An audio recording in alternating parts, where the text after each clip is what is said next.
they could take the story that you told, pass it to somebody else and say, I can't believe that so-and-so is actually spreading this kind of stuff around. Yeah.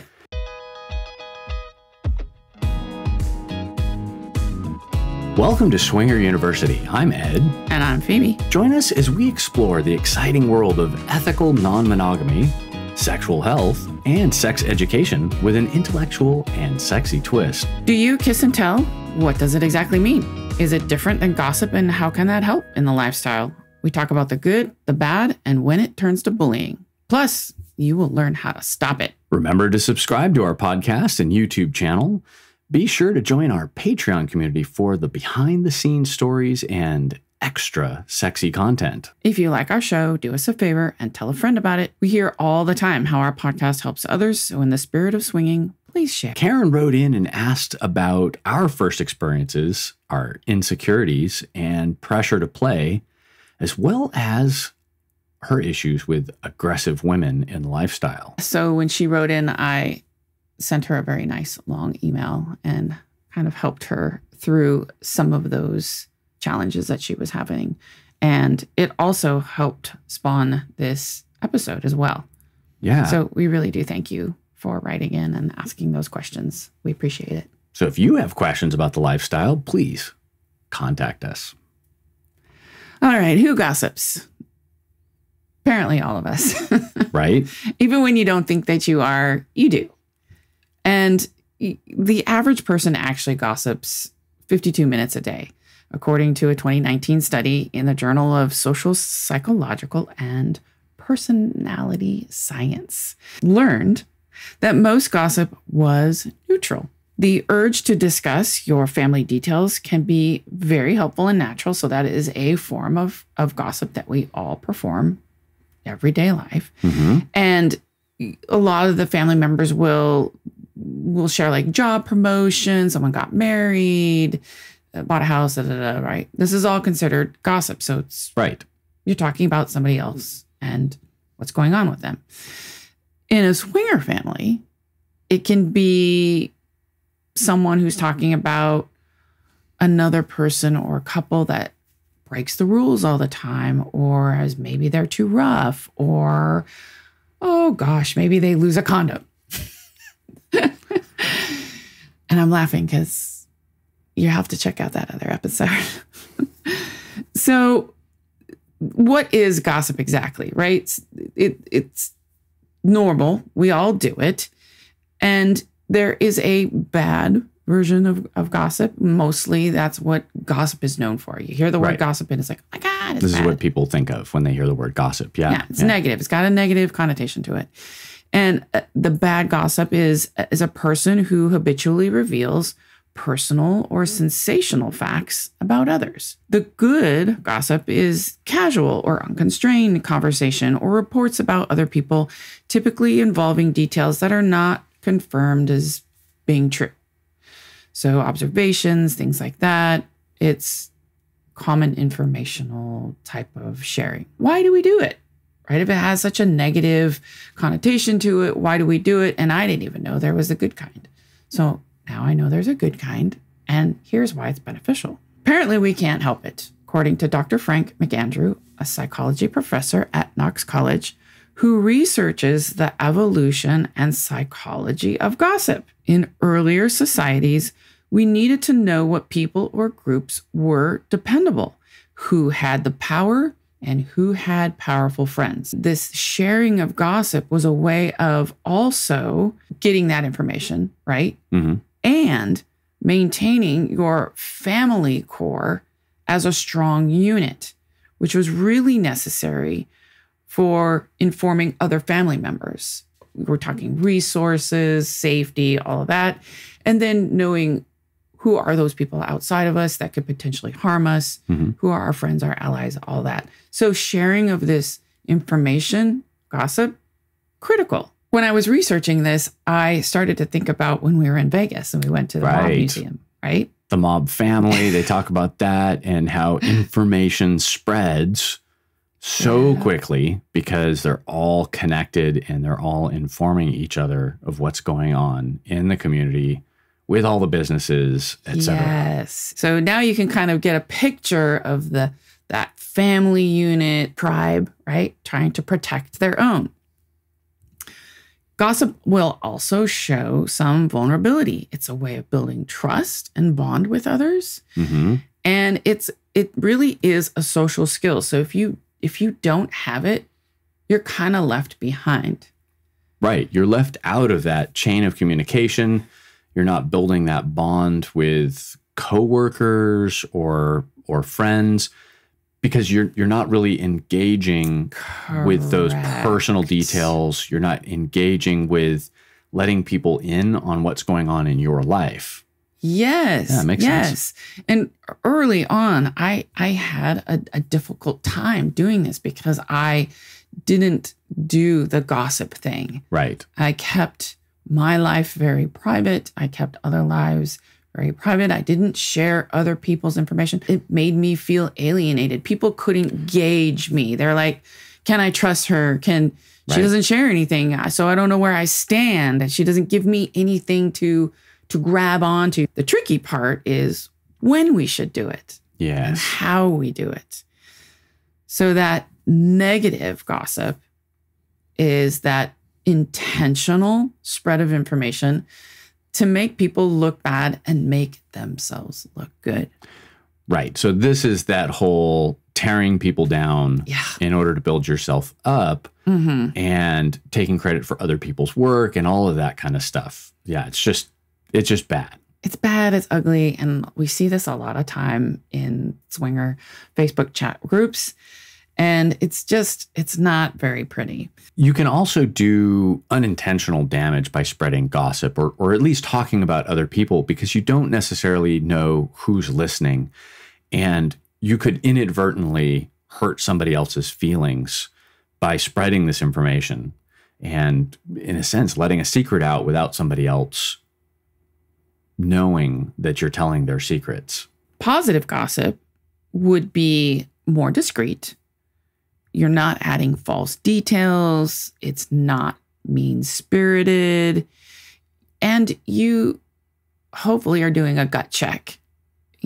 Does it make you feel bad to say that information? Does it give you that cringy feeling? If it does, then, you probably shouldn't be saying it. Right. Assuming that your moral compass isn't out of whack to begin with. But yeah, so have a little bit of caution when you're talking about other people. For example, be careful who you open up to. If they're really close friends and you know that they will keep the confidence, then that's probably pretty safe. And thinking about that, the converse would be someone who's constantly gossiping and maybe spreading things around. Not such a good person to confide in. It could be risky because they might turn it around on you. Right. And it's easy to get into that trap because they're like sharing information, but then you realize, oh shit, later, all my stuff got disclosed as well. Right. And if it's a person who's using gossip as a weapon in order to tear people down. Or gain attention. Or gain attention. They could take the story that you told, pass it to somebody else and say, I can't believe that so-and-so is actually spreading this kind of stuff around. Yeah.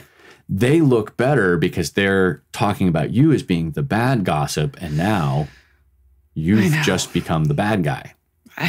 I sometimes I wonder, are we back in 7th grade?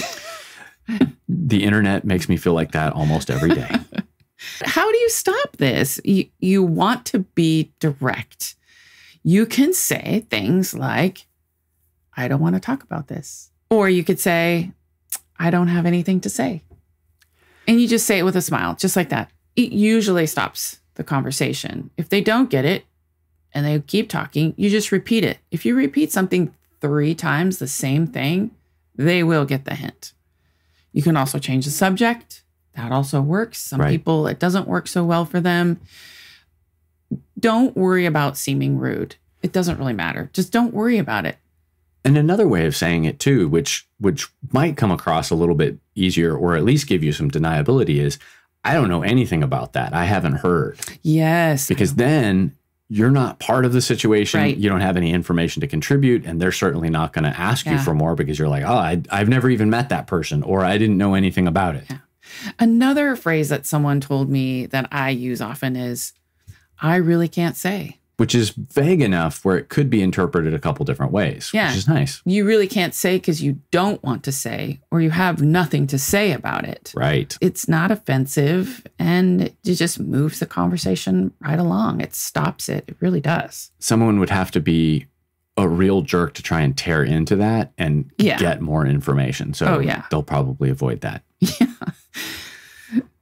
When you're swinging, here are some things that you may encounter and things that we have encountered. In Las Vegas, when we were at the ASN Awards, we encountered how gossip works really well. One of the promoters had canceled an event, and there was an incident that had happened at the same location where they usually hold their event. It wasn't their event, it was somebody else's. Within 24 hours, the city and the hotel and another hotel had already heard about that incident. Boom. That phone call the next day, they already knew. It was phenomenal. Right. The good gossip in a swinger environment is sharing information with an organizer or a promoter where an issue is occurring or has occurred. Right. Organizers don't want troublemakers. If you have a valid issue, they really do want to hear about it so that they can get firsthand knowledge, which is why it's really, really important not to just go, whatever, and brush it off and then gossip about it to others about, hey, I had this bad experience at a party. Yes, that does happen. Does it happen all the time? No. But if you don't tell the promoter, they can't do anything about it. They can do a lot of things. They can ban them from coming to the event. Sure. They can file a police report if need be. They can bring in some counseling if that's warranted. Right. And one of the key things to know about promoters and event promoters is they all talk to each other. Yes. And so if something happened that was illegal or unethical or non-consensual, it's important to talk to the promoter about it so that they're aware and they can tell other promoters so that that person can't continue to behave poorly at other events and create more trouble for other people. Like, you're helping your community by not letting it happen again. Correct. Yes. So you're helping preserve the community, that good, kind-hearted nature of the community that likes to follow the rules and ask for consent. So if you're not speaking up, you're allowing those other individuals, the bad apples, kind of ruin it for everybody else. Yeah. The other aspect of this to think about, the promoter going directly and talking to both parties is important, and you should do the same thing if you ever hear gossip about people, because assuming that someone isn't making something up, assuming that the bad gossip is actually true, is just as bad as spreading the gossip.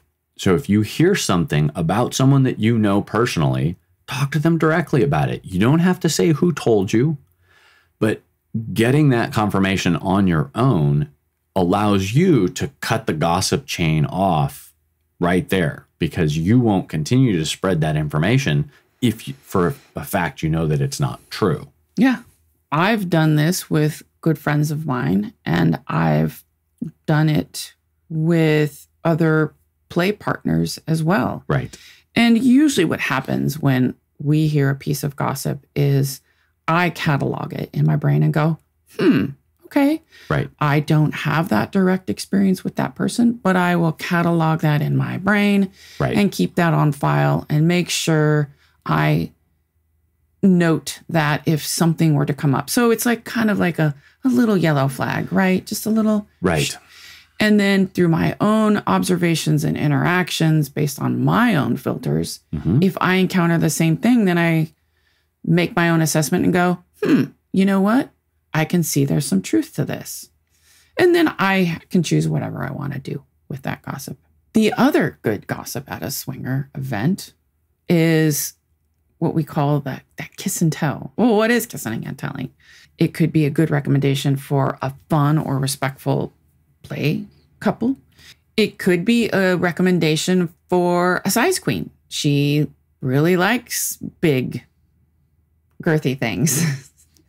And so someone can tell her, oh, you really need to go check out Joe. He's a really nice guy. He's respectful.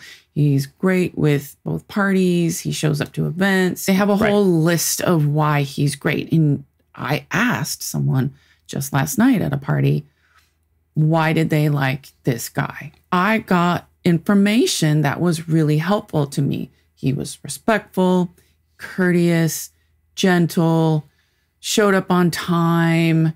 It's kind of like a job recommendation. It was. Yeah. It was like, it's kind of like an elevator pitch for somebody else. In a slight twist to the good gossip, because you think of these things as all being positive things, almost like a lot of the swinger sites, you can put in a reference on them. I can't remember what SLS calls it, but you can give them some kudos on their profile and say, hey, they were the best couple. They were fun and attentive, and they served great hors d'oeuvres. Yeah. Quote, certification. So to speak. Yeah.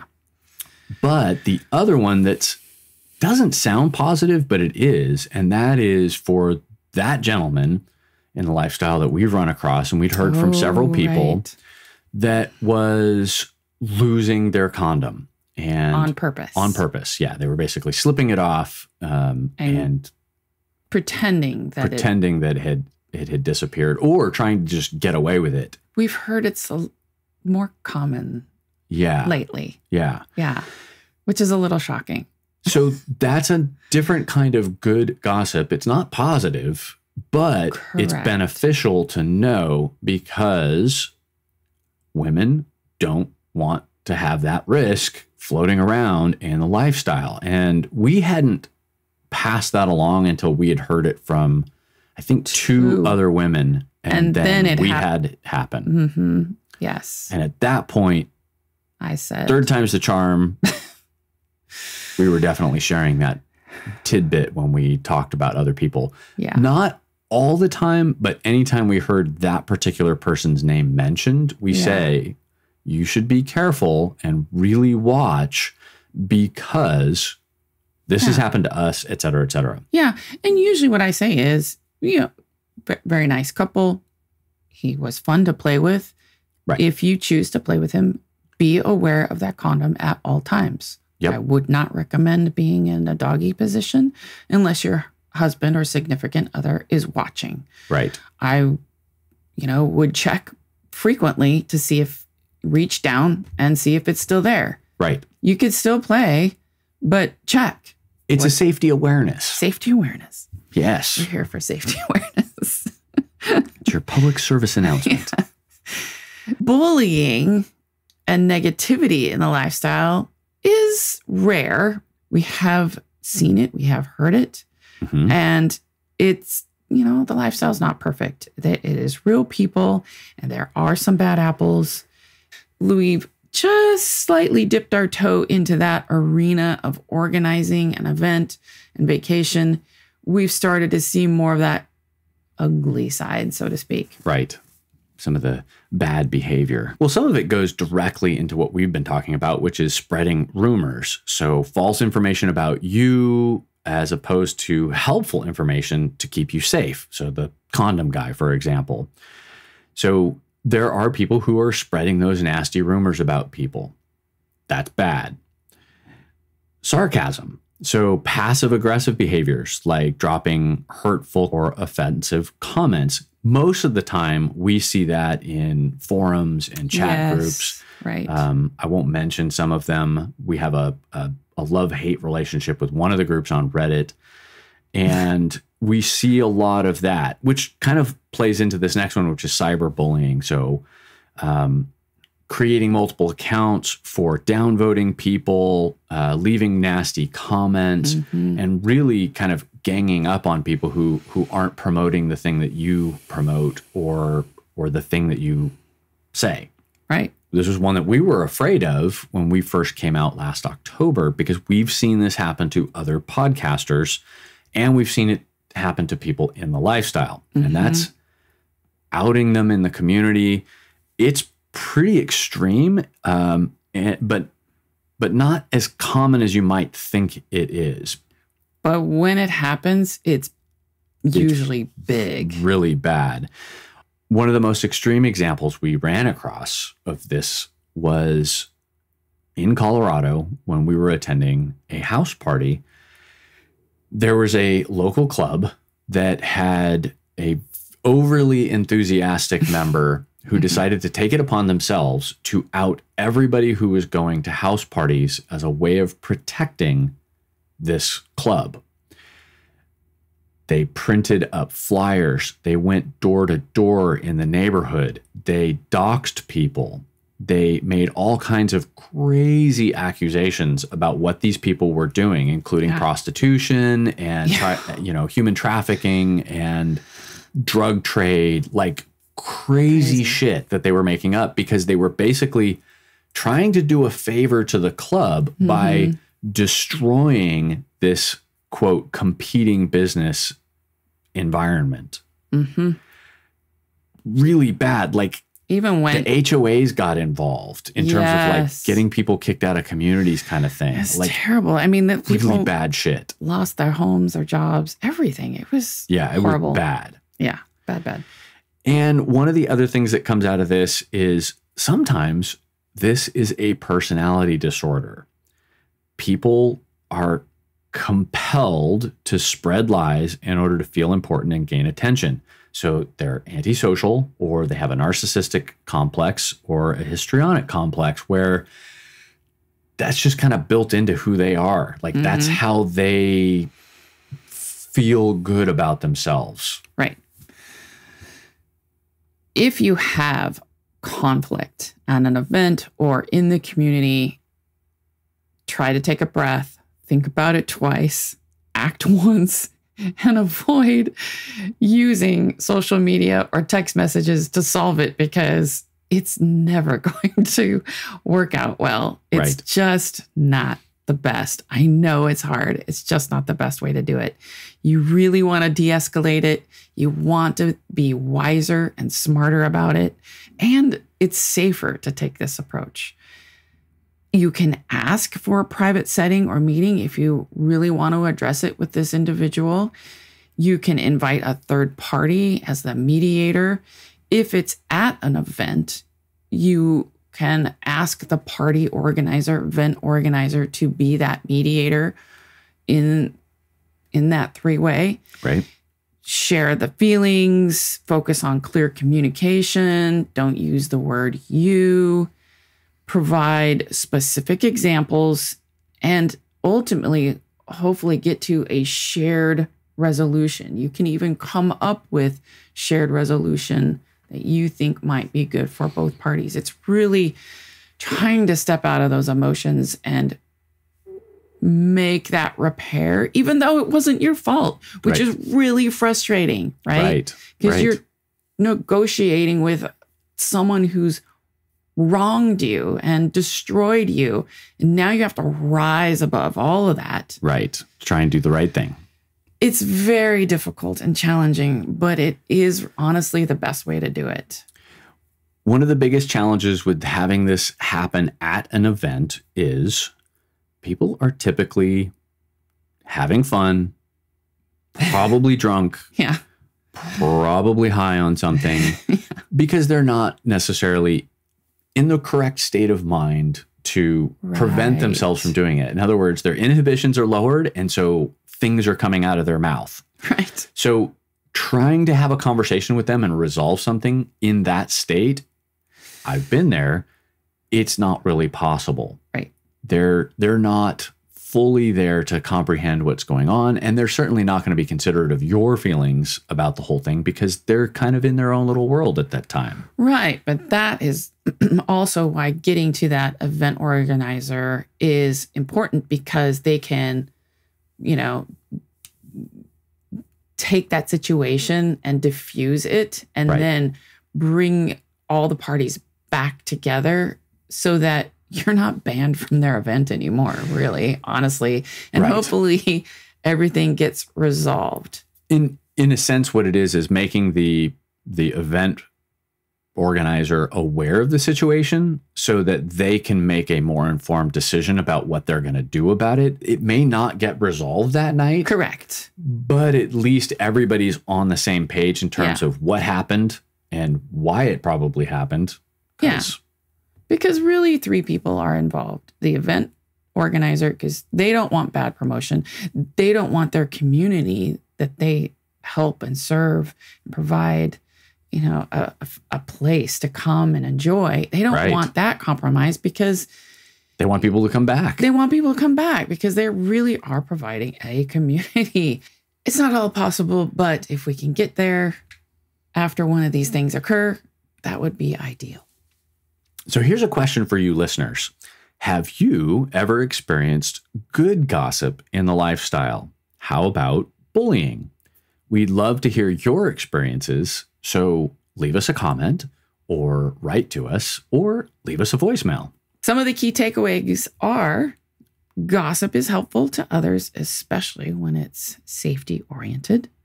Don't be a bully and don't do it in the lifestyle. Be confident, nip it in the bud, and don't worry about seeming to be rude. Thanks for tuning in. We appreciate you joining our community. Don't forget your homework. Tell a friend about our show and leave a review and comment. You can also leave us a voicemail at 916-538-0482. And you can contact us through our website at swingeruniversity.com. Keep learning, keep growing, and keep it sexy.